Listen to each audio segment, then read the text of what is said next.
concernant l'insalubrité de la ville de Djibouti. D'abord, tout ce qui est insalubrité, c'est l'affaire de tout le monde. Ce n'est pas uniquement l'affaire du ministre de l'Intérieur ou du gouvernement. La personne qui rejette les eaux usées dans la rue a sa responsabilité. Où sont les chefs de quartier? Les chefs de quartier sont là. Ce n'est pas uniquement au gouvernement de dire oui, il faudra faire ça, il faudra faire ça. Il faut que tout le monde s'y mette. Les eaux usées ou les fosses qui débordent dans la rue, c'est l'affaire d'abord du logement à qui appartient la fosse septique. C'est sa responsabilité. Nous devons, gouvernement ou collectivité territoriale, nous devons intervenir à tout moment pour, d'un côté, effectivement, nettoyer la ville. Et c'est ce qui est fait actuellement avec la collaboration de la société civile et aussi les ONG comme l'UNFD, qui fait quand même un travail remarquable pour nettoyer toute la ville de Djibouti. Mais ceci ne s'arrête pas. Les gens continuent à déverser leurs ordures ménagères n'importe où.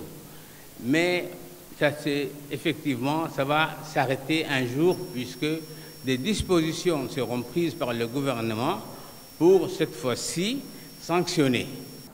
L'État doit former ses enfants jusqu'à ce que l'enfant puisse aller au-delà, jusqu'à l'université, même au-delà de l'université. Le rôle de l'État. Pourquoi?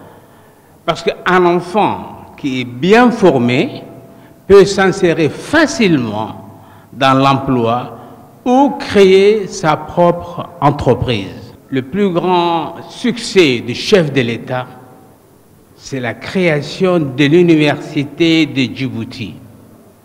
Ce n'est pas les ports. C'est l'université, c'est la connaissance. La connaissance, vous avez la connaissance, vous pouvez accéder à n'importe quel emploi. Non seulement il ne s'est pas arrêté à l'université, il a créé l'école d'ingénieurs. Dans quelle langue? Dans la langue de Shakespeare. Il faut, pour entrer à l'école d'ingénieurs, c'est en anglais qu'il faut. Ils parlent les enfants. Pourquoi l'anglais? Parce que pour que l'enfant puisse s'épanouir et s'insérer dans n'importe quel emploi et dans n'importe quel pays. Non seulement cela, on a repris des enfants de l'école primaire pour créer l'école d'excellence. Vous vous rendez compte ce que c'est que l'école d'excellence? Ce sont des enfants qui vont être ingénieurs à l'âge de 16 ans, 18 ans.